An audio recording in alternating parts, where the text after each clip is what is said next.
Hi mga Bebe Loves, for today's vlog ay magsasanggap nga tayo. Dito lang po yan sa may meat here. O, diba? Hindi ka talaga titigil At ayun na nga mga Bebe Loves. So, ito na ang kanilang menu. At ayun, nagdatingan na po yung mga side dish. Pero ayan, wala pang charcoal, tsaka wala pa yung mga meat. So, syempre, ang gagawin natin, kainin muna itong mga side dish dahil gutom na tayo. Ganun. At ayun na nga, mga Bebe Loves, nagdatingan na yung mga meat. O, diba, nakakagutom na. At yung cheese, diba, ang sarap nun, yung cheese nila, tsaka itong corn at yung egg, lahat talaga masarap. So, ayan, syempre, nagsimula na kaming magluto ng meat. At ayan, more laps na naman tayo nito, mga Bebe Loves.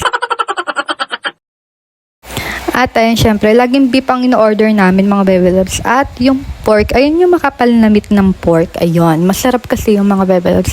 Lalo pag isasawsaw mo sa cheese. O, diba, panalo. Tapos ano yan, parang ang timpla lang na, parang salt and pepper lang ata, ganun. Minsan pag may herbs, ayun, in-order din namin yan. At ayan, syempre may pa-rice, diba? Kumain din tayo ng rice. Gutom yarn. At ayun, syempre yung pork, ginugupit-gupit namin yan. At mahirap kainin ng isang buo yan, mga Bebe Loves. Talaga naman, pakahirap tayo dyan. At itong corn na to, masarap mga Bebe Loves. Parang cheesy corn na may butter, yung lasa. Ang sarap. Okay siya. Talagang ang dami kong nakain nan. At yung beef, syempre, masarap mga Bebe Loves. Kasi lalo na yung hindi malitid. Ay, talaga naman, di tayo mahihirapang kumain yan. Talagang mapapadami ang kain natin ng beef. O, diba? Nakita nyo naman, ang dami kong kinakain. At itong egg, yan, yung ganyang pagkaluto ang gustong-gusto ko dyan, mga Bebe Loves. Parang hindi siya yung talagang tostado. Ganon. Ang sarap nun.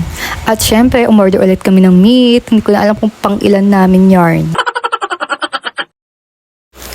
At nagpapalit na din kami ng grill. Ayan. Kasi nakarami na kami ng meat dyan, mga Bebe Loves. Hindi ko lang na-videohan yung kada kuha namin ng meat. Kasi, alam niyo na makikita niyo, napakatakaw ko talaga.